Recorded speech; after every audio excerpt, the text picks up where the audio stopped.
ano, dito natin ng mga Y doon. So galing.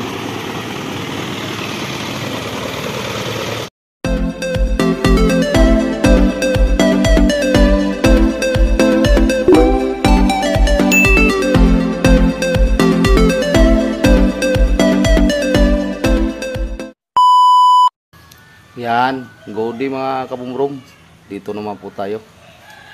Mag-convert na naman ako nitong close bar na itong mga kabumrom. 4HL1. Yan. Ating kabitan ng D5. Yan mga kabumrom. Yan mga kabumrom. Ito yung ating ikakabit. Yan o, ito yung brand niya. Taisho. Yan, ito yun. Ito yung lagayan niya, may nilagay sa tindahan, D5 short. May ilong pala nito na D5. Yan, ito. Yan, akin muna itong gawaan ng bracket mga kabumrom. Ipakita ko na lang sa inyo pag masalang ko na doon. Kaya dito yung maluwag-luwag eh. Yan. HL. Yan, magawa muna akong bracket. Yan mga kabumrom, nakakabit ko na ang D5. Yan, may bracket. Saka itong tangke. Yan. Akin muna ang maghanap muna ako sa linya. Kaya may IBS ito eh. Ano kung sisantihin na lang itong IBS. Yan, IBS yan. Yan. Ito. Aking anuhin itong mga linya nito. Hanapin kung saan yung palikod, saan yung paharap, at saan yung galing sa ating master, brake master.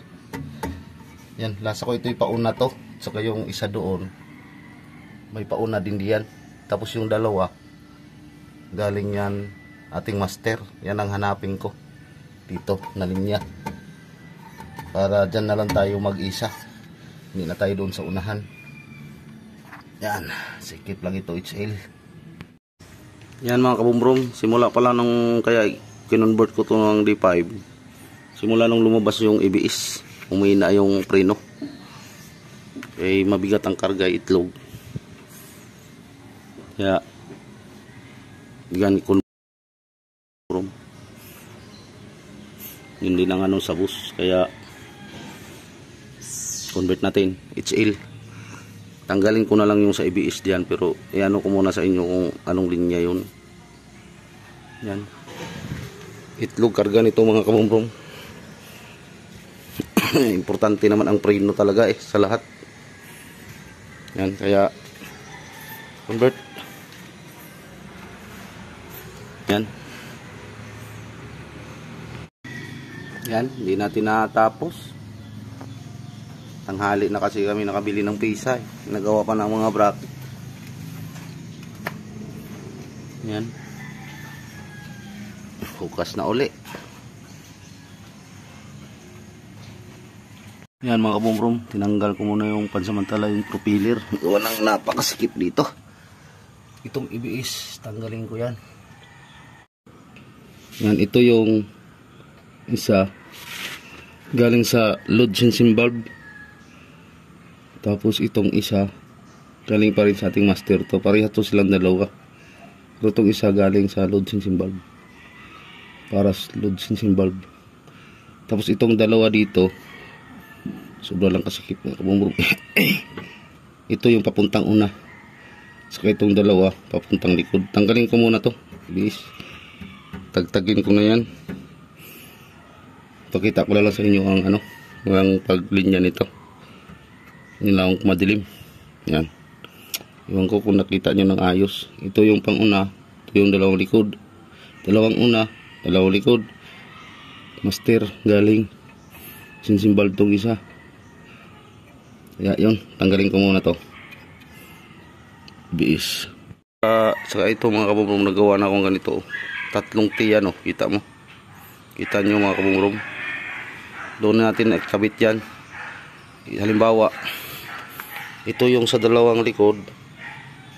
Ito din yung sa dalawang una. At saka ito yung galing sa ating D5. Yan, galing diyan. dito sa uso natin ikabit. Tapos ito yung galing sa ating sensing valve at saka yung sa master lalim. Kita ko na lang pag makakabit ko ng mga kabumrom. Tanggalin ko muna yung pinaka-IBS. Simula nung umilaw yung mga kabumrom, humina talagang preno na nito. Ito. Tapos amin tong pina-electrical mga kabumrom. Siguro dati ito may engine warning na. Tapos nung minuksan sa electrician namin yung dashboard, wala palang bumbilya yung sa engine warning. Yan. Ngayon, engine warning siya pero hindi naman siya namamatay. Mandar pa rin. Di rin palyado. Malakas naman. Preno lang ang reklamo nila mga kabumrom. Ito ay mabigat ang kargay itlog. Iganituhin na lang natin. Kaya pinakonvert sa akin sa bus D5. Yan naman kabumrom. Ito na yung dalawa sa likod. Ito yung dalawa sa una. Tapos aring dalawa, ito yung isa galing sa load sensing valve. Tapos ito galing pa rin sa master. Parehas pa rin yan sila. Kaso dumaan yan dito. Yung may nakakonekta doon papunta. Yun. Parang may antenna. Yan, may bleeder din. Yan, natin pa rin idaan dyan. Kung mag-click ba. Is maganda yung may ganyan. Yan, ikonekta ko muna to. Ito pag isahin ko to. May ito. Pag isahin ko yan, tapos ito pag isahin ko rin yung parang ginawa ko dong Y na puro T. Yan, ipag-isa ko yan. Para yan ang papunta dito. Yan. At saka apat na are. Yan ang papunta. Ay, pala. Ito palang apat. Itong apat ay papunta rito sa dulo. Tapos itong dalawa, yan ang papunta din. Yan, akin yun ang gawin. Kumikta mo mga kabumrom. Kita ko na lang pag ay, ako nakakaduling doon sa ilaw eh. Sobra kasi lapit. Yan ang kagarniya. Tapos palusot natin sa butas chassis. Yan, ini. Maiksi lang itong linyang ito. Yan. Kabit ko muna to mga kabumrom. Yan na. Ito na yung yung galing sa ating master. Ito galing sa ating sensing valve, load sensing valve. Yan na, nakonekta na oh. Punta na yan dito. Tapos ito, tinan nyo. Ito yung ating pag-una, dalawa. Tapos ito din yung ating para sa likod, dalawa. Tapos ito, papunta na yan din dito. Linyahan ko na ng gusto. Tapos magkabit din ako ng bracket para iwas vibration. At saka kailangan walang linyang nag-iskisan kaya baka mabutas ating linya. Paglagay muna ako din yung flat bar na makapal para iwas sa vibration. Kaya kung mag-vibration to, baka madali ating linya ba. Mawala ng preno yan. Yan.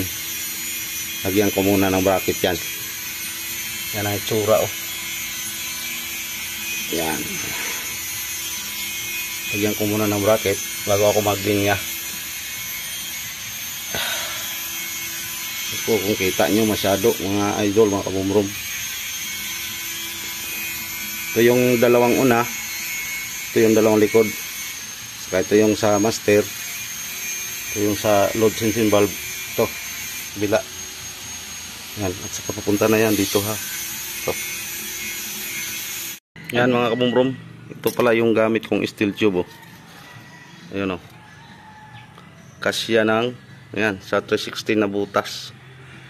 Tapos makapal siya. Ayun oh. Tapos ito na yung finish na ating gipler. Ayun oh. Yan. Yan. Tama-tama siya sa labi. Hindi siya manipis. Kaya kung manipis, mabasag din yung pag-flare. Yan. Yan. At saka yung gamit ko dito sa ilagay ko dito sa labi. Yan. yung panahi ng sako ng bigas, pwede yan. Sa page, yan. Ayaw ko ng tiplon. Ito, panali dyan.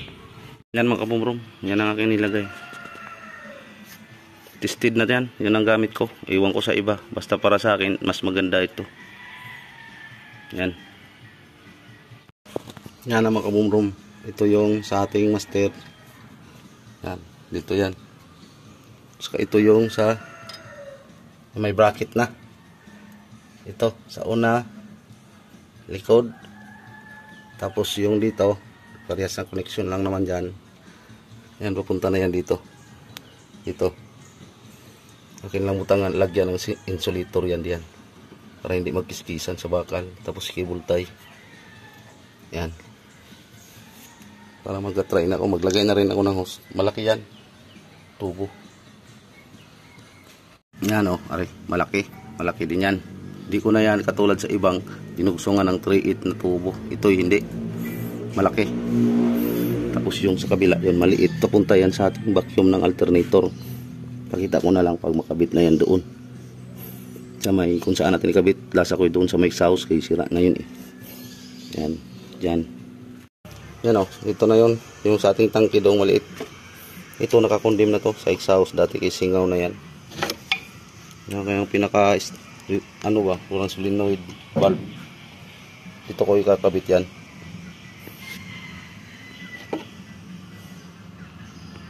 Yan.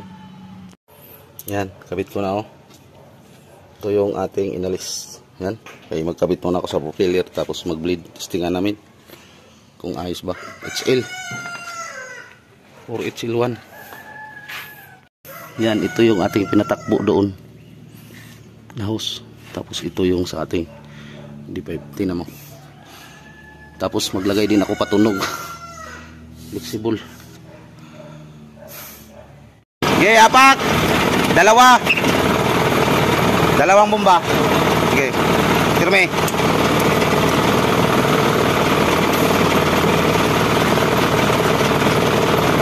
Bitaw. Bomba. Oh, lakas. Hangin pa. Bitaw. Dalawa. Da. Pangilang apak. Firme. Yun na, sirit na. Bitaw. Na. Hop. Naku, palakas. Ang lakas, no?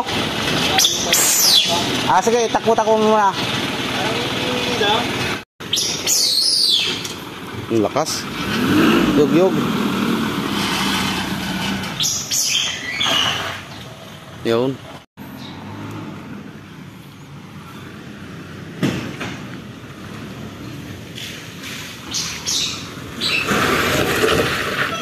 Atin pang adjustan ng mga lining. Hindi pantay pa yan. Oo. Yan mga kabumrom. Mag-adjust muna ako ng preno. Eh medyo 3 saksak daw. Pag manis ito okay na to. Eh medyo siguro malayo yung clearance dito. Likod lang naman. Ikaliper man yung una.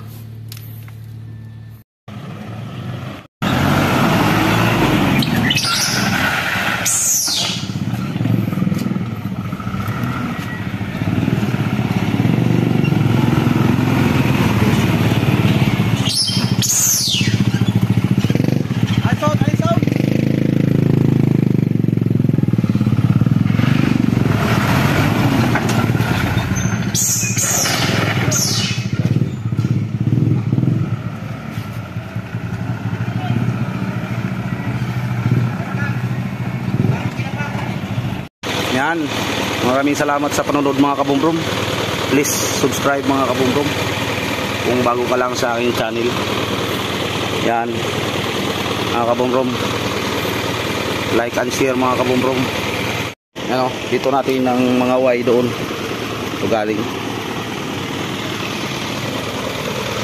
Yan mga kabumrom oh, aking patayin. Tapos aking bumbahan kung ilang preno bago siya mo tunog. Aking buhayin lang susi. Isa, dalawa, tatlo,